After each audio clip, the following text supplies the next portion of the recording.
Se você clicou nesse vídeo, provavelmente você já me conhece, mas se você não me conhece ainda, meu nome é Guilherme Polonca. Eu tô aqui pra tentar fazer uma espécie de diário mensal sobre os filmes que eu assisto. É uma ideia que eu tirei do canal de um cara chamado Karsten Runquist. Eu vou deixar aqui na descrição os vídeos dele. São vídeos bem legais, são vídeos ensaios simples, em que ele mostra mês a mês aquilo que ele tá assistindo e alguns comentários com as impressões dele. Ele também faz uns outros vídeos, todos muito bons, eu realmente recomendo o conteúdo dele. Eu já tenho um podcast chamado Cinemas e Bicicletas, onde eu falo de cinema de uma maneira um pouco diferenciada, eu tento trazer uma pegada mais pessoal, relacionar a alguns aspectos do meu cotidiano. De certa forma, difícil de produzir, porque não é simplesmente sentar e falar sobre filmes. Ele envolve roteiro, envolve muita relação do filme com aquilo que eu tô sentindo no momento, então tem realmente poucos episódios e eu só faço quando eu tenho uma ideia que eu considero muito boa. A ideia disso aqui que eu tô fazendo agora é sentar todo final de mês ou começo de mês e produzir um vídeo. Então eu vou começar falando daquilo que eu assisti no mês de julho de 2020, que nem foi tanta coisa assim, porque eu tô bastante focado em séries. O primeiro filme que eu assisti no mês foi Palm Springs, dirigido por Max Barbacol, um diretor que eu realmente nunca ouvi falar. O que me chamou pra esse filme foi a presença do Andy Samberg, que é o Jake Peralta de Brooklyn Nine-Nine, você provavelmente conhece, e da Christine Milioti, que interpretou a mãe em How I Met Your Mother. A presença deles, a carinha deles no pôster me fez querer assistir o filme e, assim como eu faço muitas outras vezes, eu fui assistir o filme sem saber absolutamente nada sobre o roteiro, sem nem ter lido a sinopse. E isso geralmente me reserva boas surpresas. O filme é uma espécie de Dia da Marmota moderno, e isso me agrada bastante porque essas premissas meio oitentistas de cinema, eu também lembrei bastante de Big, aquele Quero Ser Grande, premissas onde algo mágico acontece sem nenhuma explicação e esse algo leva o personagem a uma jornada, é realmente algo que me agrada bastante. No filme, o personagem principal, interpretado pelo Andy, cujo nome eu realmente não lembro, o que prova pra você que eu não tô estudando pra fazer esse vídeo e realmente não tem roteiro. Bom, o personagem interpretado pelo Andy tá preso num loop temporal dentro de uma festa de casamento. Ele vive sempre o mesmo dia e sempre que ele dorme ou que ele acorda, esse dia se repete. Ele acaba sem querer colocando a personagem da Christian nesse mesmo loop, e como você pode perceber, daí se desenvolve um tipo de comédia romântica bem nesse estilo oitentista, bastante parecido com Groundhog Day, mas a diferença aqui é que esse filme tenta trazer as coisas para uma ótica um pouco mais contemporânea, se eu posso dizer, e a premissa se renova ao deixar de lado essa inocência dos roteiros oitentistas, onde tudo se resolve quando o personagem principal aprende uma lição e muda seu comportamento. Não, o lance aqui é um pouco diferente e requer um pouco mais de ação por parte dos personagens. E isso me agradou bastante. É um filme bem surpreendente, pra ele eu dei 3 estrelas e meio, e eu recomendo que você assista sim. O segundo filme que eu assisti no mês foi Victoria, um filme alemão do diretor Sebastian Schipper. Esse filme me chamou a atenção a primeira vez no Letterboxd, que é uma rede social bem legal de cinema, e foi por causa do pôster. O pôster tem o rosto da protagonista bastante em evidência e ele usa umas cores em neon, uns tons de azul, alguns outros em vermelho, e eu achei bem legal, isso me remeteu a uma estética vaporwave, que é uma coisa que eu gosto bastante, e por isso eu coloquei esse filme lá na minha listinha, mas eu acabei esquecendo dele. Ele veio parar na minha atenção novamente por causa do podcast do Quadro em Branco, que é um dos meus canais de YouTube preferidos. O Quadro em Branco decidiu abordar esse filme para poder falar de plano sequência. E eu não sabia que o filme era filmado em plano sequência, então isso me atraiu a assistir.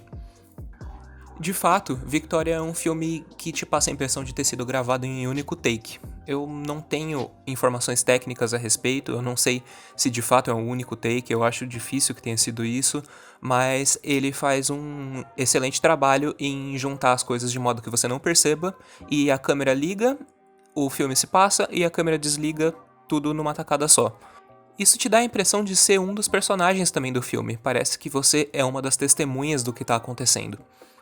O filme é tecnicamente bastante interessante, os atores são legais, ele tem uma pegada bastante natural, com diálogos bastante soltos. Eu fiquei sabendo pelo podcast do Quadro em Branco que o roteiro tinha pouquíssimas páginas e a maioria das falas foi improvisada, o que passa uma vibe bem legal, mas tem uma coisa que me incomoda bastante nesse filme, que é o fato de que eu não consegui me empatizar com a protagonista. esse é um problema muito grande pra mim que acaba passando qualquer aspecto técnico quando eu vou assistir um filme. Tem obras muito aclamadas, como, por exemplo, Frances Ha, cuja diretora eu esqueci o nome agora, mas a foto dela e o nome tá aí na tela pra vocês, que... enfim. Filmes como Frances Ha, que são bastante aclamados, mas mesmo assim eu não consigo ter uma boa experiência com eles, justamente por não conseguir criar empatia à personagem principal. O filme conta a história de uma imigrante espanhola na Alemanha e a Victoria, que é essa imigrante, acaba se envolvendo com uns caras que são meio esquisitos e tal, e o que ela não percebe é que eles estão prestes a cometer um crime e ela acaba indo junto com eles, o que faz com que ela se encontre numa situação que ela não gostaria de estar. Como eu disse, eu não consigo comprar os motivos dela pra estar ali naquele momento junto com aqueles outros personagens, o que fez a experiência ser um pouco complicada pra mim. Eu vi em alguns lugares esse filme ser comparado com Birdman, do Inharito, que é um filme que eu gosto bastante, mas pra mim o que diferencia bem esses dois filmes é o fato de que, em Victoria, o plano sequência é usado como um gimmick, parece que é um recurso meramente utilizado para chamar a atenção do espectador, enquanto em Birdman esse recurso fica muito mais encaixado dentro da história, dentro da narrativa que está sendo ali construída. Esse fato me incomoda, eu acho um filme meio raso, mas ele tem alguns bons momentos e a técnica é realmente bonita de ser vista, então eu dei 3 estrelas. O próximo filme que eu assisti foi Mucho Mucho Amor, The Legend of Walter Mercado, que veio aqui para o Brasil como Ligue Já. É um documentário sobre o Walter Mercado, aquele famoso horoscopista? Não, né? Não sei. Enfim, aquele cara que lia horóscopo na televisão nos anos 80, 90, não tenho certeza. E sobre esse filme eu realmente não tenho muita coisa pra dizer. Ele é um documentário bem normal, bem chapa branca, assim, contando um pouco da história desse personagem, as pessoas que viviam ao redor dele, alguns problemas que ele passou durante a vida, com traições de pessoas que ele considerava próximas, etc. É um documentário bem normal, ele realmente não se destaca em muita coisa. O único destaque que eu dou pra ele são as transições entre um ato e outro, que são realmente bem bonitinhas, bem legais e ajudam a contar a história. Mas não foi um filme que me chamou muita atenção em nenhum aspecto. Eu dei 3 estrelas pelos aspectos técnicos.